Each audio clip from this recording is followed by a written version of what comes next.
Olá, galerinha do terceiro ano, vamos começar a nossa aula de hoje. Continuaremos a discutir sobre a ética e encerraremos com essa videoaula essa temática. E como vimos na nossa última aula, nós discutimos sobre a ideia levantada pelos filósofos da patrística, Santo Agostinho, como Tomás de Aquino. E agora nós vamos perceber que o cristianismo emprega na ética a ideia do devir. E o que seria para o cristianismo essa ideia? E aí o devir é justamente essa ideia de que o homem ele precisa seguir o aspecto virtuoso e essa virtude ela só é adquirida pela iluminação divina. Então o homem ele precisa ser guiado em suas escolhas, em suas ações, pelo próprio o Deus. E aí o cristianismo ele vai apresentar três categorias, e uma delas das quais o homem se desvia dessa iluminação, e as outras duas que eram necessárias para estes seguirem, para permanecerem assim, tendo ações éticas morais. E aí a gente vai começar falando da coisa boa, né? Esse estado do qual permite o homem permanecer sendo iluminado por Deus. Então seriam a primeira, as virtudes cardeais, a segunda, as virtudes morais. Todas essas virtudes, elas estão bem apresentadas na apostila de vocês, a partir da página 216, tá? E aí, aquela da qual o homem jamais poderia seguir, porque se seguisse, ele se distanciava dessa iluminação divina, era justamente os 7 pecados capitais, que também se encontra na apostila de vocês. Então vejamos, então o cristianismo impõe essas duas regras de conduta, da qual diz com que o homem de fato está sendo um ser ético, moral, e aí também até apresenta um caminho de risco do qual o homem não poderia seguir, relacionado aos 7 pecados capitais.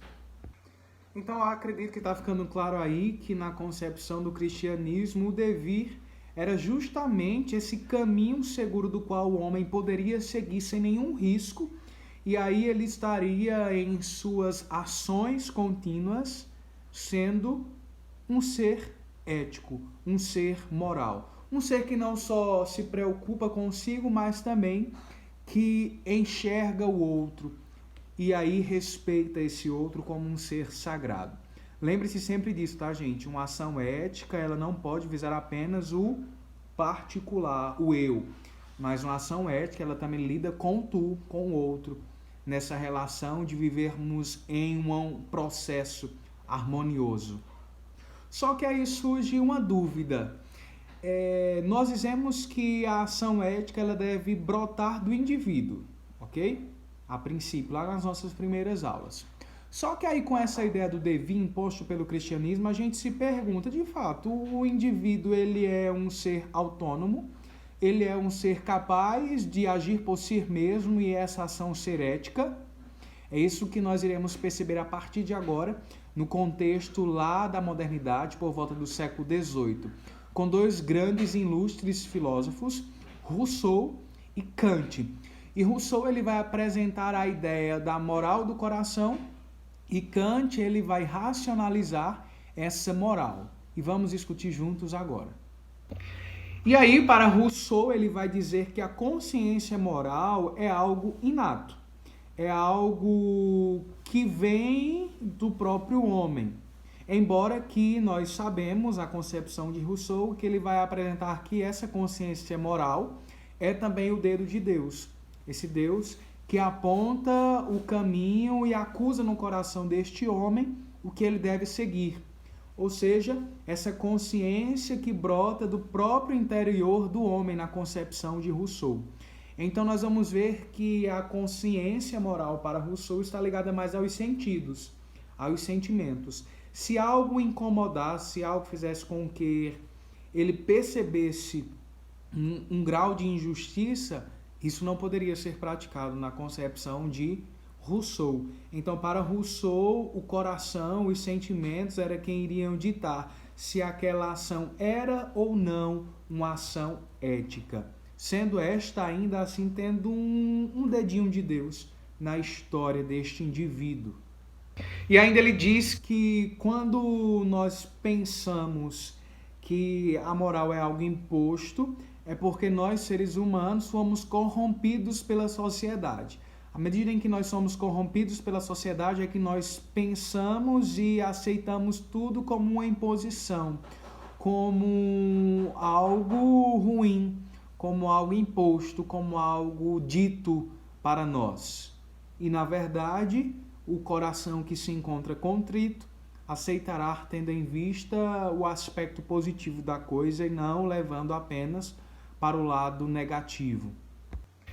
E aí no finalzinho do século XVIII surge um outro filósofo chamado Immanuel Kant, e Immanuel Kant ele vai dizer que a ética ela necessita não só apenas do sentimento, do coração, essa coisa anunciada por Rousseau, mas sobretudo ela deve ser norteada pela própria razão. Porque ele vai dizer que o homem em natureza é um ser egoísta, é um ser fadado ao caos, é um ser fadado ao mal, a inclinações que trazem consequências não positivas para a sua história. E para que essas ações negativas não acontecessem, o homem precisaria racionalizar tudo. O homem precisaria pensar as suas ações de uma maneira coerente, de uma maneira exata, de uma maneira correta. Então essa é a ideia de Kant. Então nós vamos ver aí que o devir, na concepção desses dois filósofos, Rousseau apresenta mais um devir ligado ao coração, aos sentimentos, e ainda reconhece aí o dedo de Deus. E aí Kant ele já vai dizer o contrário, né? Reconhece sim ainda essa relação, né, do sentimento, mas ele vai dizer que a ética ela precisa ser racionalizada, porque por natureza o homem é um ser mau. O ser é um ser propício ao mal, ao caos, à desordem, à vulnerabilidade. E aí a solução levantada por esses dois filósofos é que a ação ética, a consciência moral, ela nasce do interior do homem, só que seguindo vertentes diferentes. Rousseau vai continuar defendendo a ideia do coração, tá? E Kant ele vai dizer que essa surge da própria razão, que é características próprias do ser humano. E aí na página 18 do livro de vocês, nós iremos nos deparar com o pensamento de Spinoza, e aí ele vai trazer justamente a ideia de que é preciso controlar os desejos, manter um equilíbrio, porque não existe só desejos, sentimentos ruins, que tragam uma certa instabilidade ao homem em suas ações. Mas existem também sentimentos e paixões boas, saudáveis. E aí precisa se instaurar justamente o equilíbrio. E aí é onde a gente vai discorrer lá nas outras páginas da apostila de vocês, a questão do desejo e da vontade, da liberdade do indivíduo em ser ou não ser um ser ético. E aí nós vamos ver que na contemporaneidade, a vontade e o desejo, eles vão divergir-se uns dos outros. Porque nós vamos perceber na página 222 que o desejo ele está ligado mais às paixões. E aí a vontade, eles vão estar ligados mais a uma decisão, a uma exatidão. O homem se reconhece livre e decide praticar determinada ação, determinada postura frente a si e ao outro. E é aqui justamente aonde entra a questão da psicanálise. Nós sabemos que o pai da psicanálise é o próprio Freud, e aí Freud ele vai tentar entender o homem em sua complexidade. Porque nós vamos perceber de fato que o bichinho difícil de se entender, né? Muitas vezes a gente sabe que aquela determinada ação minha irá corroborar de uma forma negativa, tanto para o eu como para o tu, mas mesmo assim praticamos. E aí é onde entra a ética e a psicanálise, buscando aí encontrar uma maneira de entender este homem em sua complexidade da vida, fazendo com que ao conhecer-se, ao perceber-se, ele não esteja tão propício ao erro. E aí encerro minhas considerações hoje, levantando uma crítica lá na página 224, que é dita por Marx, tá? E Marx vai dizer que a ética em si, ela é uma hipocrisia. Por que ele vai dizer que é uma hipocrisia? Porque a sociedade prega tanto, né, da liberdade, prega tanto da felicidade, da honestidade, mas como viver isso em uma sociedade caótica, em uma sociedade violenta, onde os indivíduos só pensam em si mesmo e esquecem do outro?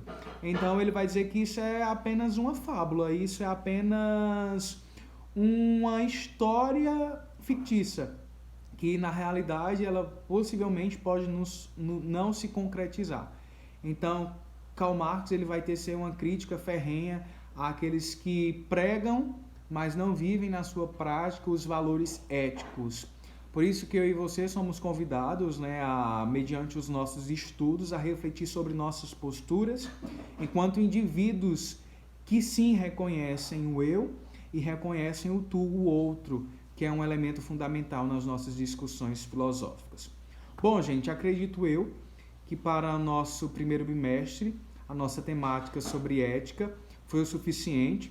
Espero ter ajudado vocês nesses 2 últimos encontros, onde nós não pudemos estar presencialmente, mas nos utilizamos por aqui das redes sociais para estar gerando conhecimento. Espero que em breve possamos nos encontrar e vivermos a nossa missão de formar verdadeiros cidadãos que visam uma sociedade promissora. Que Deus abençoe vocês. Bom recesso, mas antes tem atividade. Se liga na minha comanda de hoje. E aí, para fixar toda a nossa discussão de hoje, vocês estarão resolvendo as questões da página 228, tá? Que vai tratar sobre tudo aquilo que a gente viu no capítulo. Então não tenham pressa, respondam tranquilo a todas as questões, tá? Vocês têm até a questão 21 para estarem respondendo.